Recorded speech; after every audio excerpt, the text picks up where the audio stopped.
Hello, everyone. Welcome again to the BATTASS Podcast, the Batman the Animated Series show podcast where we talk about Batman the Animated Series, or in this case, we are Badass Beyond, talking about Batman Beyond. My name is Clay McCormick, and with me, as always, is Sean Murphy. How you doing, Sean? So I'm drawing some Batman yesterday, and I have this flashback scene at the circus where Bruce first meets Dick. Dick's parents have just died. It's all sad. He's being consoled by clowns and an elephant. And I had some other circus people standing around mourning him. And I drew a bearded lady. And as I was sending it in, I'm like, should I get rid of the bearded lady? Is that not politically correct anymore? You know, talking about trans rights, like making fun of someone who's trans, or maybe a bearded lady is just a lady wearing a beard and she's hijacking the trans movement for her own bottom line, you know? And then I thought, well, circuses aren't really politically correct anymore either. So Yeah, I'll just leave it in. And if people happen to notice that this dude has boobs, great. If not, that's fine too. yeah. I don't know where the circus performer falls on that hierarchy of appropriate or inappropriate. Because I mean, I'm sure the short answer is probably not appropriate, but it's not like they didn't exist. Like, those people did exist, whether or not they were, Right. you know, appropriating something or not. So I guess it's not. I guess it's disingenuous to not include it. But Right. if there's, And do you have a werewolf boy in there too? yeah, I mean, so let's say you have you're gender unique, or you have more hair on your face than you should, and you can in life you can either be a writer where no one ever sees you, or you're joining the circus. Sorry, it's 1850, and these are the rules. Yeah, I was going to say, So we need to specify this is like the 1800s, or not modern day. So is it like, oh man, I'm a werewolf boy, this sucks? Or is it like, all right, I'm a werewolf boy and I get to travel for free in a circus and not have a real job. This is awesome. Even though I'm being exploited, I kind of like it. Plus, Yeah. you know, there's a lot of swinging that goes on in circuses and sex parties, so that's kind of fun too. Okay. Yep. Yeah, I don't know. I don't have a total working knowledge of circus internal politics in the 1800s, but Right. it seems like a pretty strange place. But, you know, I mean, one of the things that I do know is that I believe that there was pushback against shutting that stuff down because these were places where certain people could get jobs and actually provide for families and stuff. And they were taken away for X, Y, and Z reason. And now those people are out of jobs, or were out of jobs. Right. So everything's relative. In my town, there's what is called a midget show at the strip club every year. They call it a midget show. The little people who run it call it the midget show. I'm happy to use little people, of course, but there are people that pick it every year, and they think this is not okay, and it's, you know, it's not okay to abuse these people, and, you know, celebrate their disability. And if you call it a disability, that's assaulting too now. But the little people tell them to fuck off. This is how we're making money. Go away. We don't need you to white knight us. Which I think is really interesting. Yeah. Yeah. But speaking of circus and cruelty and big game hunting, let's get into some of these episodes. Yes. I got to make the good connection segue this time. Good segue. Yeah. We're doing 2 episodes today. We're doing Hidden Agenda and Bloodsport. So we're going to take a quick break, and then we'll be back with Hidden Agenda.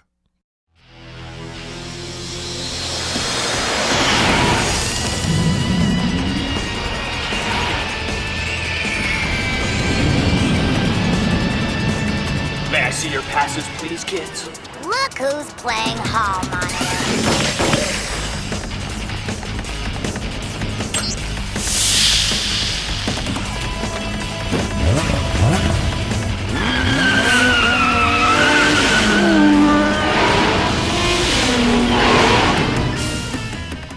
Okay, Hidden Agenda, story by Sean McLaughlin and Hilary J. Bader, teleplay by Hilary J. Bader, directed by Kurt Gaeta. And in this one, the brilliant leader of a crew of jokers plots revenge against Max Gibson, a fellow student who outperforms him at school. Terry's efforts to help her are complicated by her efforts to find out the true identity of Batman, whom she is convinced is a student at school, and her erroneous conclusion that Terry is one of the Jokers. So, I don't know, what's the deal with the Jokers? I feel like the Jokers are very ill-defined in this show, because are they... How so? Are they, like, disciples of the Joker? Like, clearly that's kind of what they're based on, but the leader, Terminal, in this is dressed like a fucking zombie. Like, I don't understand what the... Right. What's their design ethos, I guess, are they, and who is he the leader? Is there are they like individual cells of Jokers? Are these Jokers the same like Jokers as from the first season, where it's like they got the one guy who looks like the Joker? I assumed it was like the mob, and you have different cells. Yeah. You have different small mob families, and some mob families of Jokers go more Halloween Joker, and some go more techno Joker. Mm-hmm. That's how I would do it anyway. Because in the Batman Return of the Joker, one of the Jokers looks like the Scarecrow. Yeah, he's all Halloween out, and he talks like Christopher Walken, which was cool. Which, ironically, is actually the same voice actor who does Terminal in this one, Michael Rosenbaum. Micah Rosenbaum, who played Lex Luthor. Yep, and he's Wally West in the Justice League show.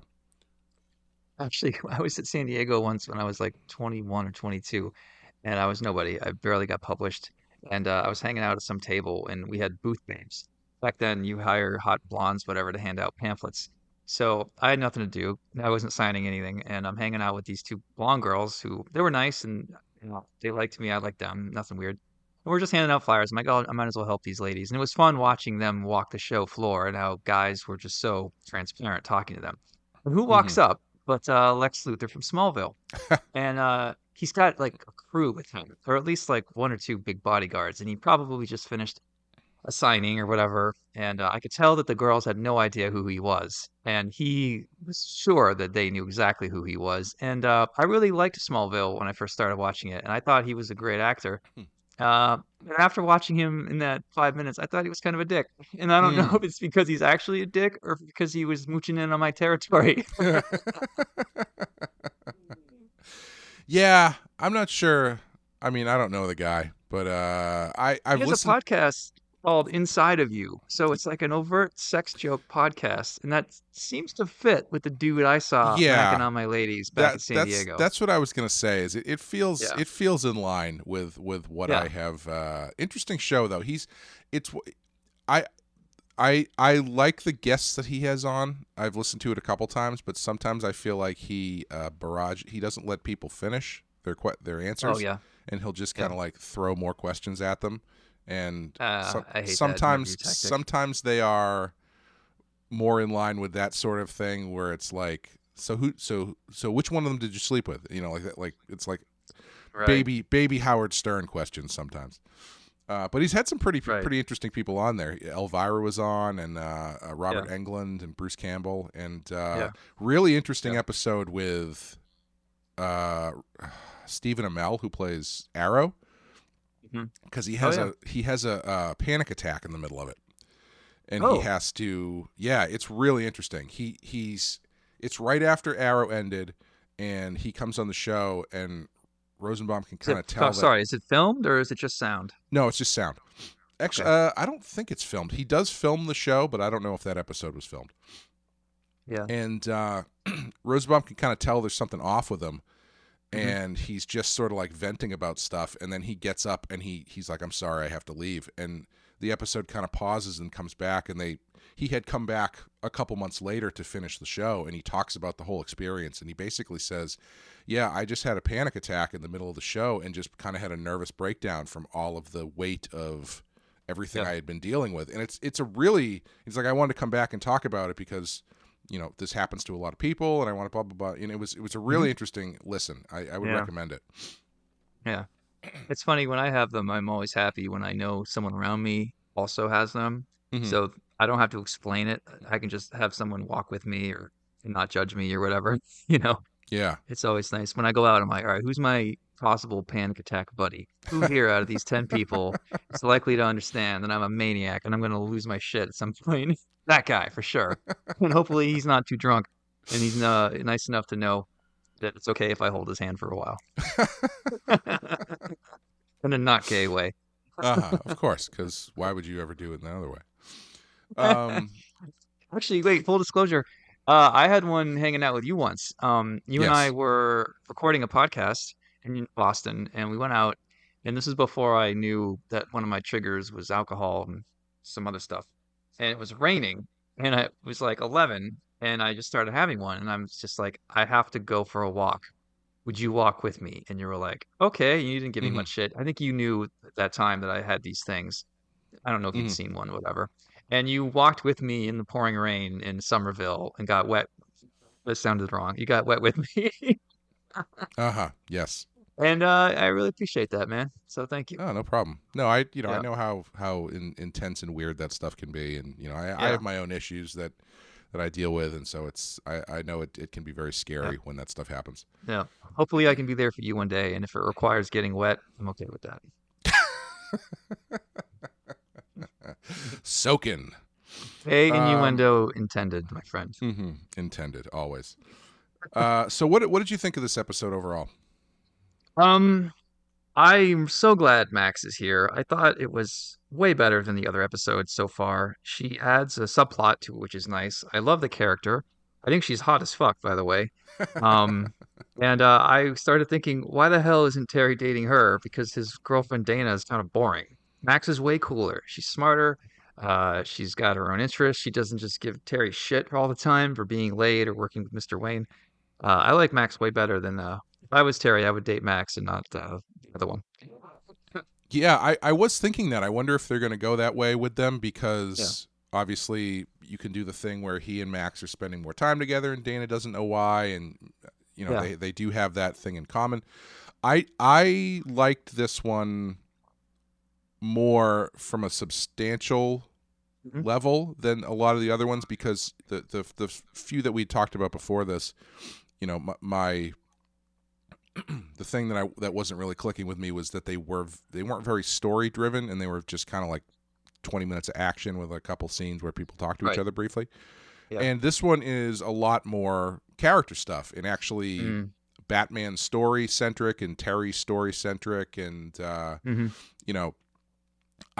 kind of wish Terminal, the Joker's gang leader, was a little bit more memorable of a character.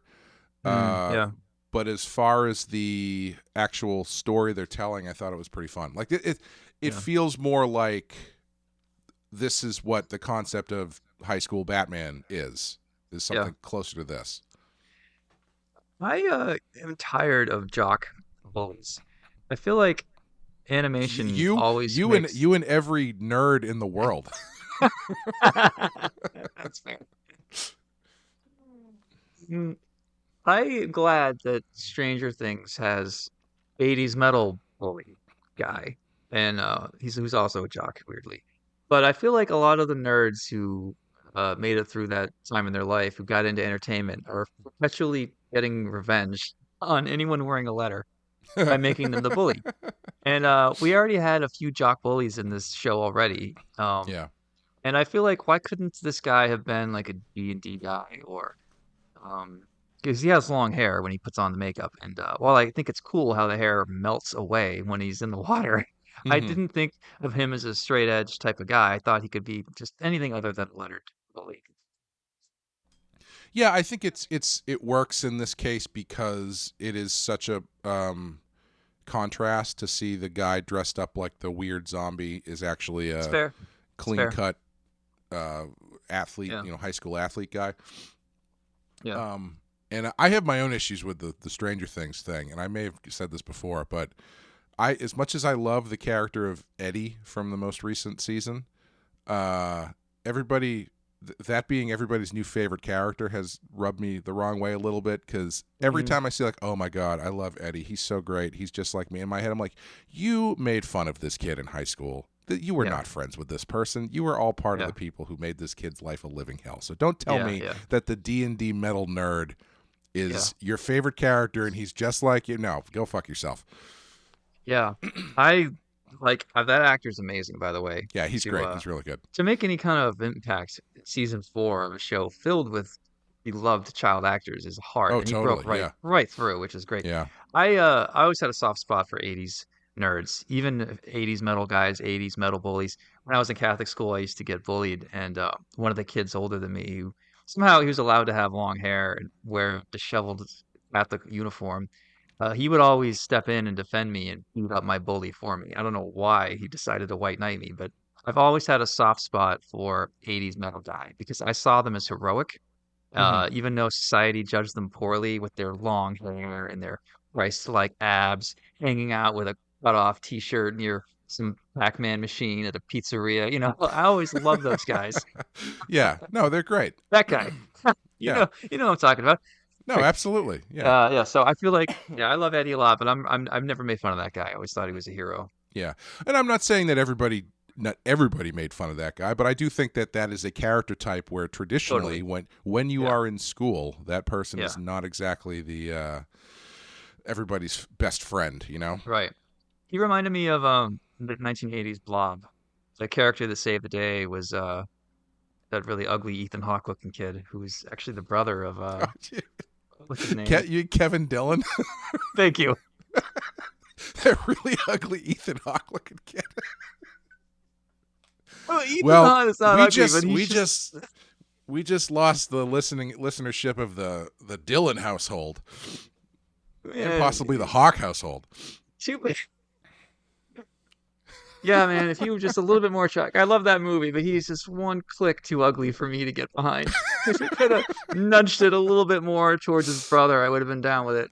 Yeah, but I love the kid that everyone hates is actually the hero. I always thought that was cool. Yeah. I mean, that stuff's always fun because it's having your hero be the and who can do a sweet motorcycle jump over a ravine.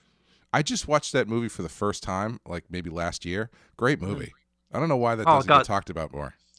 Man, the body horror in that is amazing. Like when the thing is sucking the flesh off, and you walk into a hospital room, and there's this like half skull eyeball mummy thing. I'm just like, oh my god, that shit terrified me. And that was the first movie I ever saw at a drive-in theater, which is a great movie to see at a drive-in. Yeah, great. Like, I'm not normally a horror guy, but I've earned my bones in a few ways, and being able to claim that, I'm really proud of.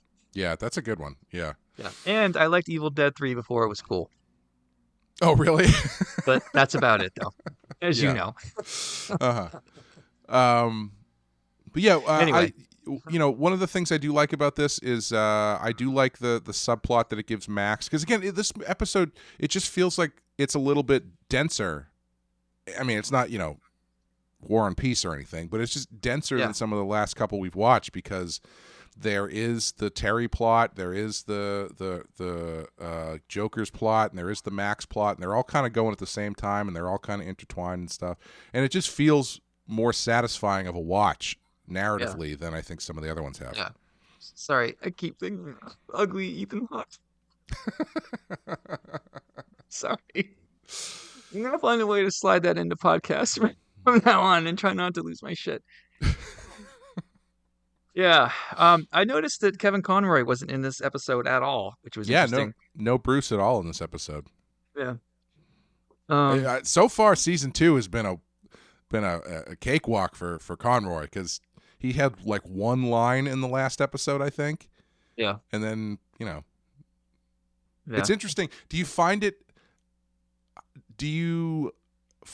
interesting at all that it seems like they might be veering away from the old Bruce aspect and just kind of letting Terry be Batman on his own for a while? Yeah, I like that. I know the suits would probably like 5 minutes of Bruce Wayne FaceTime. Mm-hmm. That's generally how those meetings go. But if you're the creator, you're like, well, we get Bruce off the table for a bit. Why don't we just talk about Terry? Creatively, that's where I'd want to go. Yeah. You too, I'm guessing. Yeah. It's a tough one. It's such a toss up because I always like when do you have Kevin Conroy's Batman show up in any form and go, I wish he wasn't in this. You know, That's fair. Yeah, yeah. It's but not like some ugly-looking even talk motherfucker. no, There no. If Kevin Conroy's old man Batman was the lead of the Blob, then it probably would have been a much better movie. we go. Yeah, but I do appreciate giving him a bit of a break because he doesn't need to be in everything, and there have been so many episodes that have been about pulling Terry between working with Bruce and his life, that it's nice to see an episode that's just about his life and how this is kind of impacting things. And it's he ends up at the end of the episode in a really healthy place where he's got a friend who's going to help him lie to his girlfriend. Exactly. So Yep. Good affair potential there too. She's already good at lying to your girlfriend, covering shit up. Yeah, I wondered, I guess the one thing I was disappointed in, and it's not on this episode, but I wish there was a better follow-up episode where Bruce confronted Max and said, like, this is really bad. This is a bad thing. This is not a good, we need to shut this down, or can we trust this girl? And Terry is the one who's like trying to get him to back off. And he says, like, you don't understand, ma'am. You're asking me to do all this crazy shit when I should be doing homework for high school. I need this. I need her. Fucking leave her alone. And it would be a good way for Terry to man up, to stand up to his mentor, and for Bruce to back down. I think it could have been a cool follow up to do like paranoid Bruce takes over and leans against Max a bit. And I don't know. But they never really had that because it's such a big deal that someone knows who Batman is and she knows who Bruce Wayne is. I mean, that could tank his investments, his company, I mean, just his entire history. And for them to be like, oh, I guess you know now. Okay, well, thanks for helping me delete the files. And let's go to study. Yeah. I mean, I couldn't help but think as the episode was going, I was like, man, Max she's just a fucking narc, man. She's like using all this internet technology to expose who Batman is. It's like, why? What are you doing that for? Why?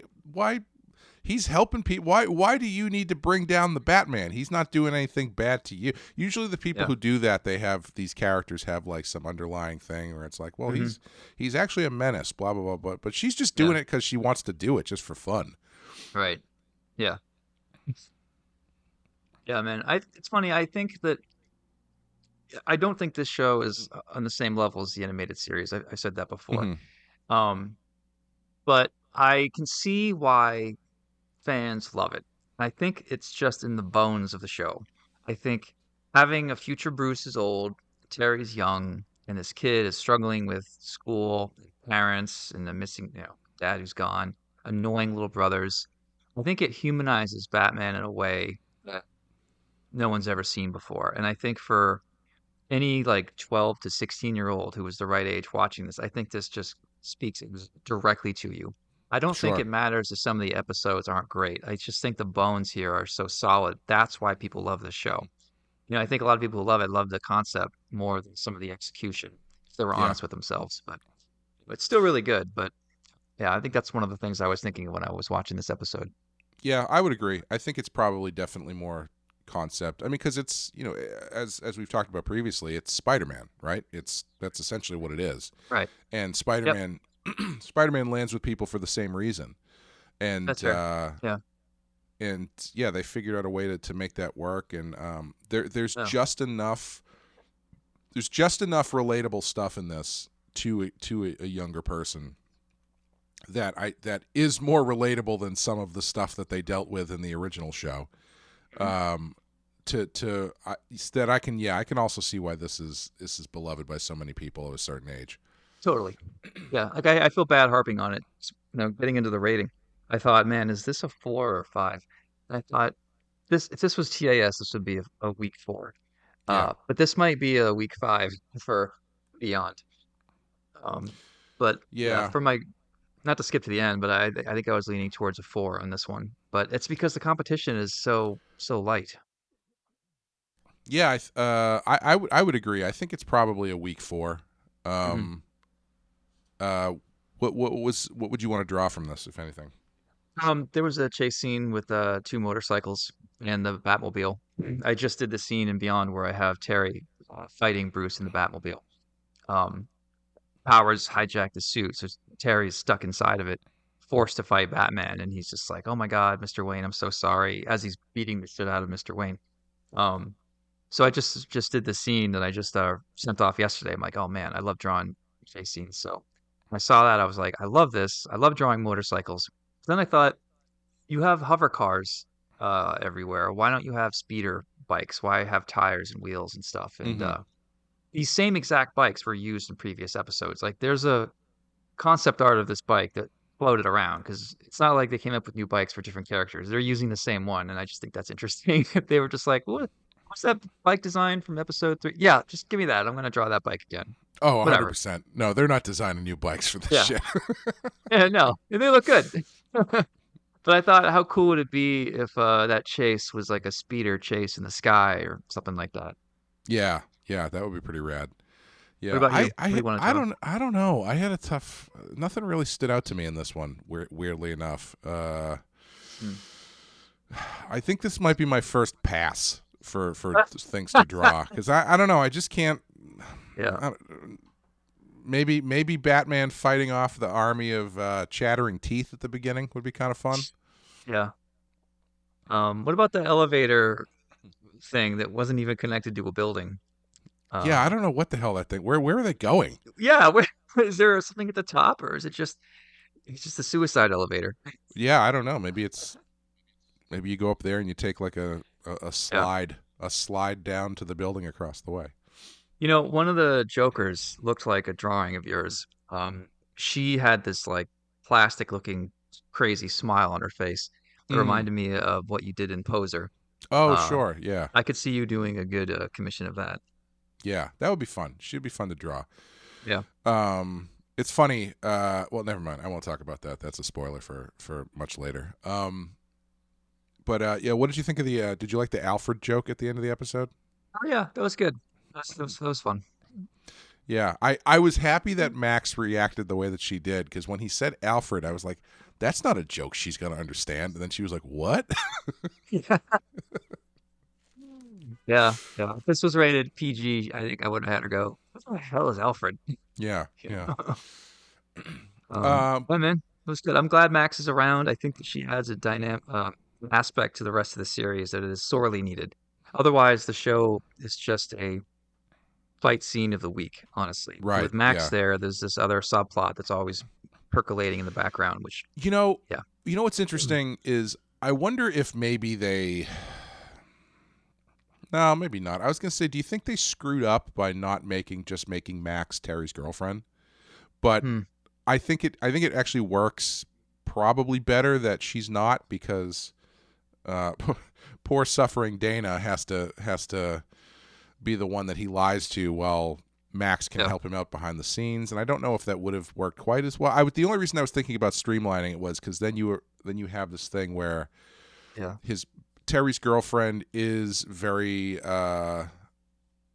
curious and industrious and looking into this stuff, and so he has to try and keep his thing up that way, as opposed to Dana, who just doesn't really give a shit about anything, really. But yeah, I think this highlights how weak of a character Dana is. Like she's just normally complaining to him, and she's kind of a pain in the ass. Sure, she's like a hot Asian chick, and a lot of viewers are into that.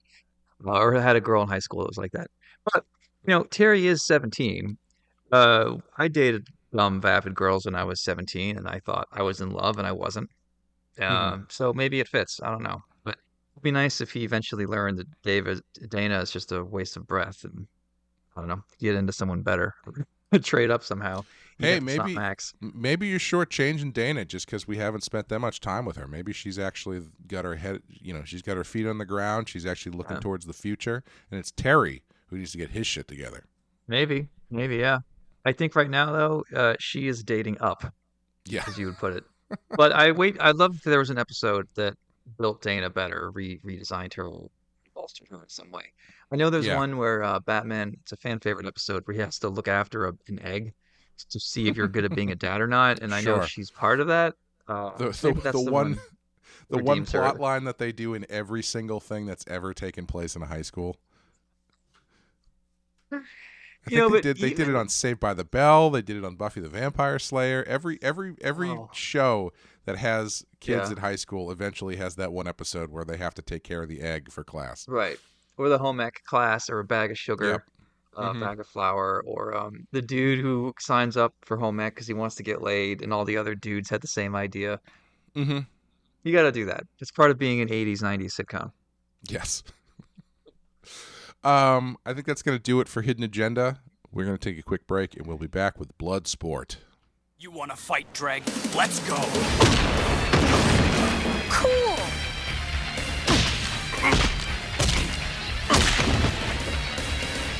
Impressive. You've drawn first blood. Now it's my turn.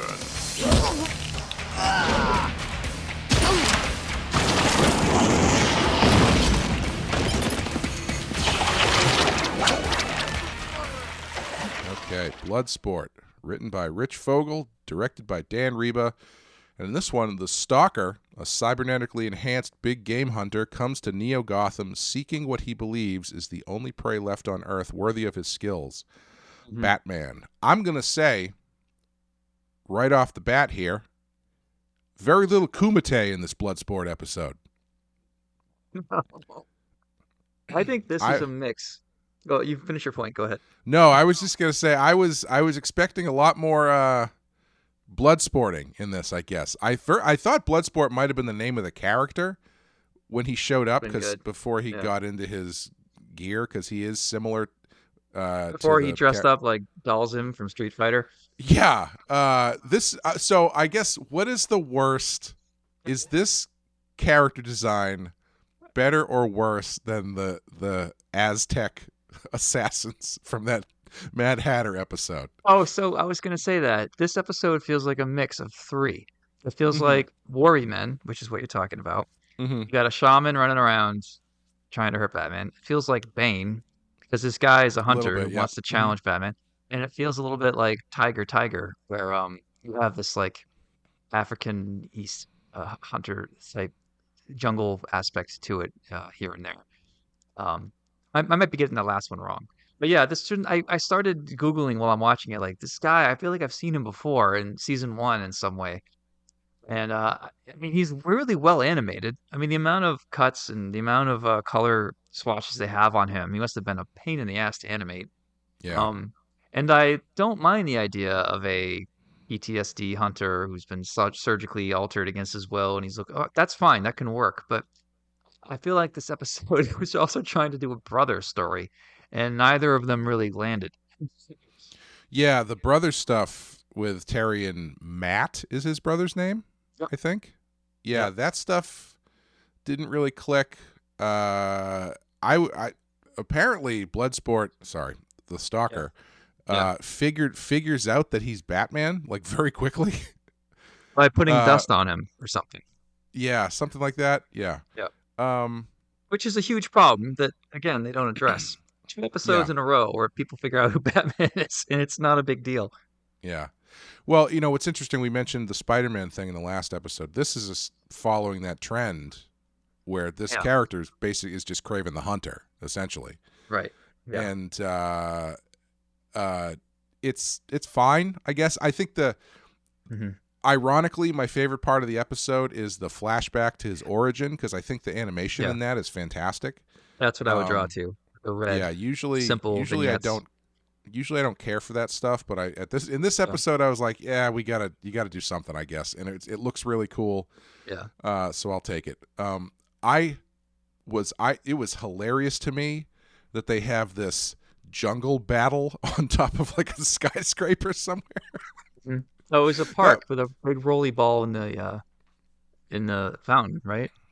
No, that was the last episode. Oh, got it. Sorry. Yeah, that was where the Joker's battle was. This one is like on top of a skyscraper that has like a jungle growing out of it. Oh, yeah. Which is a pretty cool concept, but I just also found very funny. Yeah. Yeah. I actually thought when I saw that, I want to draw that building. I used to have this obsession. You know the Frank Lloyd Wright building in Pennsylvania, the Waterfall Mansion? Oh, sure, yeah. It's very much integrated into the river and the stones and the trees. And I always thought, man, what if a skyscraper was built around nature and like rock formations poked in and out of it, trees, something like that. And I got to Yeah. do it with Punk Rock Jesus. I had the whole experiment with Jesus take place on this island off Northern California, and I drew the skyscraper that was very much like at one with the natural surroundings. So I don't know why I've Mm. always geeked out about that stuff. That was almost the thing I wanted to draw until I saw the cool flashback scene. Well, I mean, it makes sense because it's a cool contrast, right? Of nature and man-made glossiness of the skyscrapers. Yeah, totally. It's always going to look pretty cool. Yeah. But yeah, I don't know how I feel about this Stalker character. It's fine, I guess. The episode reminded me a lot of Curare, where it was just somebody shows up here to kill Batman, and then that's what it is. This one at least has a bit more of a backstory to what's going on. Yeah. And yeah, the thing with his brother, it's fine, I guess. So the bad guy doesn't even need the hostage. Batman's going to come after him anyway. All he has to do is leave them here's where I am. He doesn't need Matt. And I like that he was not actually going to hurt Matt. He was just pretty friendly to Matt. He just was on like, I'm not looking for you. I'm looking for Batman. But he could have told him also, well, how did Matt not figure out that his brother is Batman? Not only because he shows up and he sounds like his brother, which might be the first time ever that he's heard Batman's voice. I could be wrong. But is it? I think it's the first time he's ever seen Batman, isn't it? Have they ever crossed paths before? Not face to face is what I was saying. Yeah. But I don't know. I have to rewatch it again, which I'm not going to do because I didn't enjoy it. But like, I feel like there's enough clues for even an 8-year-old to figure out. Like, wait a minute, why am I the hostage? Yeah, I wanted to spend more time at Cheesy Dan's, the arcade that has with Chuck E. Cheese. Right, Cheesy Dan's, the arcade with the killer video games. When I first looked up, I thought it said Steely Dan's. Oh my God, the most sardonic arcade you've ever been to. There were some interesting touches in this episode. Did you notice that when they are when Batman goes into the museum and he's like walking through the ancient whatever exhibit with the glasses? Yeah, they have a giant totem pole that has big goofy glasses on it. Yeah. I was like, you guys gonna address that? Oh, okay, no. Nope, that was definitely just something they did for fun. I like the playground for the kids. It's Steely Dan's is a giant hamster tube for children. Yes. As a kid, I would have loved to have played in that. But I can see that being an insurance problem now, being a business owner. Yeah. I remember when I was a kid, we would go to Chuck E. Cheese. It was in Manchester, New Hampshire, and I was like 5 or 6. And under the stage, where all the animatronics were, under the stage, they had a maze that was like 3 feet by 3 foot square that went underneath. So it was too small for a lot of parents to get to. Mm-hmm. And there were these bullies in there who would kick the shit out of you if you walked into the wrong room. So I remember getting into a fight or avoiding a fight or helping a fight or running from a fight. I don't know. I remember getting out of there thinking like, I don't want to go back in there anymore. Because there was just this like one room and it was Lord of the Flies in there. And there were no way parents could have access to it. Oh, that's terrifying. Just like a couple bullies holed up in a maze like a spider or something. Ugh. Yeah. Like you walked into the wrong room and they're just kind of crouched there because none of us could stand up. We're all on our hands and knees. Yeah. But they were in this like room covered with like carpeting on all sides, including the ceiling, and there was very few lights in there, and it smelled like cheese puffs and whatever. Yeah. I never went to Chuck E. Cheese when I was a kid. How come? I don't think we had one really near us. Right. I went to we had a place called Bonkers, which was like the next level up from Chuck E. Cheese. It had like go-karts and stuff too, right? Yeah, it had a Ferris wheel inside of it, which was the selling point. Was that like Saugus or somewhere on Route 1? It's on Route 1, yeah. Okay, yeah. And that was the closest so Chuck E. Cheese, I never went there. I was by the time I started going to a place like that, I was too old for Chuck E. Cheese, I think. Mm-hmm. Doesn't sound like I was missing much though. No, man. I mean, I don't know when you got to be 6'3", but I could have used your help in there.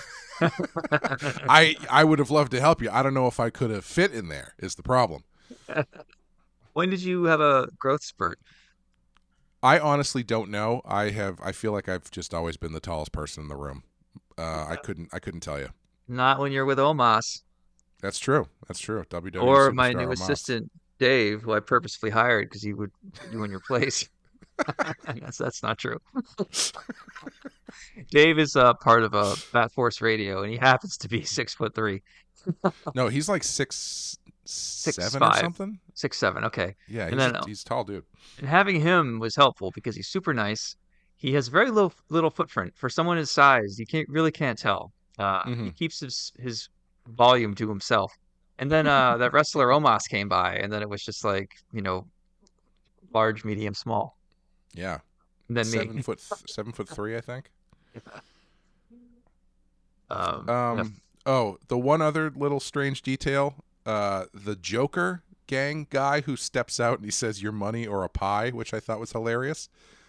The voice of that guy is Mark Slaughter, the lead singer of the band Slaughter, who sings the song "Up All Night, Sleep All Day" from the. How did late you know 80s. that? Because I pulled up the episode on IMDb and I saw his name, like Mark Slaughter, and I clicked on it, and he's the guy from the band Slaughter. Because that scene had no point at all. It was just like, hey, we have a musician here. Let's make a clown. Yeah, it sounds like that's the thing that I'm so curious about in these shows from this era specifically. Right. When you get these episodes of whatever, Batman, I guess because that's what we're watching, that have like a recognizable name doing a voice that does like one line. Right. What is the process there? Are they like, is it part of a package? I'm sure we've probably talked about this before. Is it part of a package where like, okay, we have WB has hired Mark Slaughter to do 10 an hour and a half of voice work across 6 different shows. And so, okay, now you're going to do this line for Batman. Okay, now you're going to do this line for Tiny Toons. Okay, now you're going to do this line for Static Shock. Oh, is that how it goes? Or is it just like, I'd like to dip my toe into the world of voice acting. Can I swing by and do a quick line or something? So they got Henry Rollins to do the voice of one of the Jokers in Return of the Joker movie. And then he was Mad Stan. And I thought I heard his voice in this episode when Batman is fighting these guys at the car factory. Thought, I'm like, is that Henry? So, like I said, I listened to a lot of Henry, and I can almost pick him out immediately. And maybe they fly him in. They're like, all right, yeah, you're a heavy metal rock guy. Why don't you say these lines, and then we'll disperse your lines throughout different characters, and then you can go home. I don't know. If there's anyone listening to this show who is a voice actor or has experience working with them and can answer this question, or is Henry Rollins, please reach out to either of us on Twitter or Instagram and tell us what the answer to this question is, because I'm dying to know how it works. Or that made me think about when John Bon Jovi visited the set of Batman Forever when Arnold Schwarzenegger was Mr. Freeze. And he gave Arnold a Cuban, and Arnold was like, paint that shit white. I'm going to smoke it in the camera. I'm like, wait a minute. Oh, is that why Mr. Freeze smokes a cigar in that movie? Yeah. John Bon Jovi walks on set. That's not even the weird part. You're burning paint and inhaling it, right? Yeah, that's incredibly toxic, yes. Okay. Yeah, John said it was fine. But at that point, I'm like, wait a minute. Can we at least have John in the background somewhere? I mean, we gotta have. It would be a shame not to have him in there. I mean, he looks like Eddie from Stranger Things season 4. Right. It's funny. I always find it fun when that stuff happens. My sister was a big Gilmore Girls fan, and she was also a big Rush fan. Yeah. And there is an episode of Gilmore Girls where there is a crowd of people for whatever reason, and Geddy Lee from Rush just happens to be in the crowd. Yeah. Because I guess his daughter was a big fan of the show, and so they went down to visit the set, and they were like, hey, do you want to just jump in the back? I'm like, yeah, okay. Yeah. So there's just, apropos of no reason, it's just there's a crowd shot, and there's Geddy Lee from Rush just hanging out in the crowd. So I know I've watched all the episodes. My wife is a fan, and I became a fan too. For a very white whitewashed view of Americana, there's a staggering amount of punk rock references, like deep punk references and metal Hmm. references and music references. All I can think of is Amy Sherman Palladino, who I think wrote it, produced it. She hung out with those guys who was big into the music scene. She got Sebastian of I forget his last Oh, name. Sebastian Bach. Yeah. Yeah, Bach to be a character who was amazing. He was a guitarist and he killed. He's playing a humorous version of himself, and he was epic. He always stole the scene. You would see a bunch of random people like I can't even. There's a whole list of musicians that just walked onto that show, and you can Hmm. only think that that show was filmed on the set where they have like the set of a town, and the studio needed to use it for something, so they decided, let's just make it Gilmore Girls, and everyone just or everyone just shows up. We all live in LA anyway. Just drive over to the studio. We'll film here every day. Once a season, we'll make it snow, which is expensive. And then it'll be basically a New England town. So all these rock and rollers live by who are hanging out with the producer. I'm sure it was easy for some of them to walk on set or at least help give like deep cut rock and roll references that came out of nowhere in that show, you know? That's fun. Yeah. I couldn't. I tried with that show, and the Yeah. style of it, I just could not. It's I couldn't do so it. white. Even they were forced to put in a black character. They gave him like French lilting sort of not the black kind of guy you think you'd want to balance the cast. You know what I mean? Uh huh. Uh huh. Yeah. Yeah. For me, it was just like the style of the dialogue. I just couldn't. It was so fast paced and just like Oh, oppressive. You know? yeah. Like The scripts I, for that, they I complained. It was a script and a half. Like it was literally yeah. 50% larger than any other script, and you had to like ramble through it like you were out of breath. Even like male characters spoke just like the female characters. Yeah. Yeah. Yeah. I couldn't do it. I tried one or two episodes, and that thing Yeah, was just. Which is funny because I really loved the show that she did after that, the Marvelous Mrs. Maisel. right. A Well, great show. I she really did. like that a lot. I hate that I know this, but she did a show called Bunheads after that, which tried to Oh recapture yeah. Gilmore using the same set because they have a town inside that studio and they might as well use it for something. Uh, and then yeah, it was Marvelous Miss Maisel, which is way better. But Palladino is obsessed with female characters who come from extravagant wealth.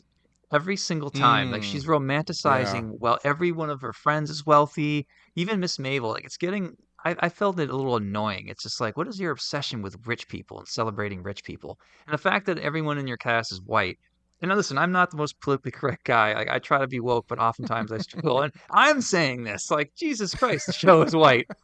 I mean, when you go, uh, they had a documentary on it, and some soldiers overseas were like giant Gilmore fans, and they would all these white soldiers would watch it while they were in Afghanistan, and it reminded them of America and how the way that things are, or the way they wanted things to be, which also happens to be a very white show. Like, hello, big flag there, right? I mean, anyway, it's my rant. Man, I didn't realize Gilmore Girls was such a supremacist leaning show. It goes in that direction very quickly if you're with the wrong people. Hmm. I mean, everyone involved, of course, is not like that, but it's picked up with what some would say is the wrong audience here and there. Yeah, interesting. Yeah, Yeah. that makes that episode where the mom and daughter go to Charlottesville make a lot more sense, though. Anyway, sorry, I don't know. I'm sure it was me who got us off topic here. It was probably me. So, Um, getting back, there was one scene yeah. that had no place in this episode. I mean, two. You don't need the clown and the pie. In the very beginning, Terry is in a car factory taking down some carjackers, and that has literally nothing to do with the rest of the show.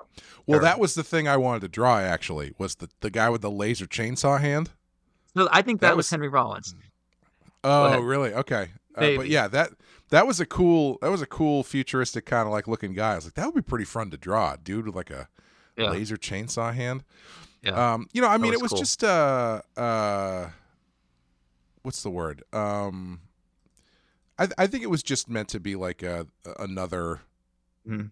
mission that he was on or something like that. Right. But yeah, it's not even like they don't even do the thing where he's on that mission and then they cut to like the shadowy figure watching him complete the mission or something. Right. That was the thing. Yeah. That was the thing that turned me off about this whole concept is that like you don't see the Stalker do any work really to hunt Batman. He just kind of shows up and he's like, "Yeah, I'm here to fight Batman," and then it just happens. Like you don't get him. You don't see him watching him at the beginning or following him and preparing. He just kind of checks into his hotel, strips down to his underwear, paints himself with some war paint, and then goes out to fight Batman. Why didn't he tip the bellboy? Just because he's a bad guy? I guess. I mean, he took really good care of Terry's brother. He can't be fucked to tip the kid. He's got other things on his mind. Yeah. He's got vengeance. Well, not vengeance, but he's got death on his mind. He's Hunting. got boredom on his mind. He's just laser focused. So when he has this, he's carving symbols into the ground or something of animals that he's killed. There's a bear, a boar, and finally he carves a bat. So I go, okay, wait, did you kill Bear Man and Boar Man? All these other characters first? I mean, is this the first human you killed? Oh man, if you label yourself animal human person, this guy's coming after your ass. It is the most dangerous game. Did you think about Hard Target at all when you were watching this? No, because I enjoyed Hard Target more than this. It's if you ever rewatch that for your other Patreon, let me know. I'll get on that shit. Yeah, we just actually watched that at our friend's house outside a month or so ago. Oh, does it Man. not hold up like we expect? Oh, it's fucking great. It is absolutely bonkers nuts, but it is well worth a watch. Right. I was reading about some of the behind the scenes stuff, which was really interesting, but I won't get into that here. But let's just say there was one person on the set that nobody liked. I'm not going to say who it was, but you can probably use your imagination and figure out who it was. Yeah. I'd love to know when JCVD woke up to that or decided to start caring. Like what moment was you like, all right, I need to fix my reputation? Maybe when he got off drugs. I don't know. Yeah, maybe. I don't know. The thing about Hard Target was, as I was a young comic book fan, desperately starved for any comic book related content outside of comic books themselves. Yeah. I loved Hard Target explicitly because when I watched Hard Target, I said in my mind, I said, this is the closest thing to a Gambit movie we're ever going to get. Oh my God. I can't believe you just said that. That's where I was going. I used to think JCVD should be cast as Gambit. Yeah. And I don't know why. He was the fan cast. I think he was the fan cast for a long time. Like, remember when they did... it was like a Wizard Magazine article? Yes, the Wizard Magazine things, yes. Oh, okay. Yeah, the only one of those that actually came true was Patrick Stewart as Professor X. And he was Belgium, so he had a French accent. Okay, I guess it's not as weird as I thought it was. And he had the big coat. He had the big trench coat, and he had long hair. Yeah, I guess. Unfortunately, Gambit, a mullet. Yeah, Gambit didn't really have a mullet, though, right? He did. Unfortunately, this is what made me almost not like Gambit. Is when Jim Lee was drawing him in the Claremont revamp, Gambit takes off his black headsock at one point, and he's got a long ass ponytail, and it's party in the back. Oh, that's right. Yeah. Now, I thought it was sort of like not a bowl cut, but more of like a, I don't know, emo haircut. So wait a minute. So is all that that crazy hair that sticks out of the top of the sock it's stuffed into his head sock? No. So is it folded up and over? Is it like a mullet comb over? So the craziness coming out of the top is actually the mullet part folded up? No. Because that's awful. He had a distinguishable. I'll send you a link when we're done talking. But his hair was clearly like 8 inches long in the front, and then 3 feet long in the back when he wasn't wearing his head sock. The Shawn Michaels special, yes. But that's a good Jim Lee question one day, is asking him. That would be you. You know how you would interview Kevin Conroy only about Cheers? You would interview Jim Lee only about Gambit. I feel there's got to be a more obscure thing I could dig into for Jim Lee. Oh, that's probably right. It's funny. I was dying to see Jean-Claude Van Damme as Gambit, or I didn't see him as Guile from Street Fighter. I thought of him as more of like Ryu, who I talk any white dude to play Ryu basically. Well, And, except for the fact that Ryu's supposed to be Japanese, but I didn't know that. I've only played the games. no, nobody knew that. Nobody in America knew that or cared even. No, you're right. No, I meant to say Ken. I thought Jean-Claude Van Damme would have been Ken, who was from Alaska. Oh, sure. Yeah. Ryu is from Japan, even in the games. Okay. But again, even in the games, I don't think any child in America playing Street Fighter was like, oh, yes, Ryu, he's Japanese. Right. Well, I didn't understand why if Japanese, why manga and anime had characters with big eyes, because they look like Americans with their bigger eyes. And I'm not going to go further in that because I don't want to sound racist. But you know what I mean, right? Yeah. Like, why did they embrace that so much?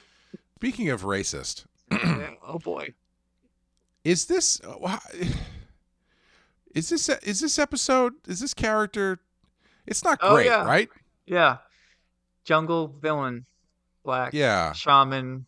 Yeah, I get it. like it's not the best look, I would say. If you did it now, I think you would say, if you make him the bad guy, you have to have a black guy who's a good guy, who's on the other side of it, basically. When I first started playing Street Fighter, I thought all the characters have big eyes, so they're clearly all Western American fighters who are dispersed around the world, until I got to Chun-Li and E Honda, who looked Asian. So I'm like, well, why? So is Sagat not from Thailand? Is he from America? Because his eyes are big, and I was young and stupid. I don't know. But it threw me off for a while. He's from Poughkeepsie, yeah. The Poughkeepsie Sagats and the comedy background up there. Yeah. But yeah, I don't know about this one. It's fine, I guess. I'm going 2. 2? Yeah, I'm probably gonna do the same. Yeah. What would you want to draw from this? The flashback scene. Yeah, I think the Stalker could do with a redesign. Yeah. Like I understand what they're doing, but I don't know if it's the best way to go with it. Yeah, I think it would be kind of fun. I would agree. I think drawing the building with the trees and forest and stuff coming out of it is very cool. Mm-hmm. I just want to draw Cheesy Dan, basically, at the end of the day. Yeah. What does Cheesy Dan look like? Is he some sort of anthropomorphized animal, or is he just a guy? Yeah. Maybe is he just a guy named Dan? He's the he's the boar man that Stalker killed. Yeah. He's a giant mouse man, and that was one of the hieroglyphs or whatever he was carving into the rock. So actually, fun side note: have you ever had to draw? I'm sorry. Your name is Cheesy Dan. I don't think I have anything for you. You might not want to get into the villain game. Maybe open up an arcade for children instead. The brand manager must have to say to people, must have to turn people away sometimes, Like, there's nothing I can do for you. You walk in here talking about cheese, and you're on your own. Good luck with that. Yeah. Cheesy Dan, do you not remember the Condiment King? My greatest failure, but also my greatest triumph, great design. I put a lot of work into that, but it just didn't work. And I don't think Cheesy Dan is going to do any better. Not in this climate. Did we talk about how we wish the Condiment King would have been the villain in your Red Hood? Yeah, we had mentioned it a little bit where we were trying to find a place to put him in, but it didn't end up coming through. But or Rewire was the character I helped design back in the day that I totally forgot about. Right. Yeah, we had talked about that too. I was when we were kicking around ideas for characters, I was like, "Oh, what about that guy?" I mean, you designed that guy, but I don't know. No, you didn't point that out till after, and you're totally right, by the way. I mean, oh, really? Oh, yeah. I showed you the character design, and you're like, "Wait a minute, you made this for anime. Why didn't we use this guy?" And I'm just like, "Yeah, sorry." I miscast him as poorly as ugly Ethan Hawke was miscast in the 80s Blob. There it is. That 80s ass-looking Ethan Hawke motherfucker. Not motherfucking ugly Ethan Hawke, which is clearly racist. Right.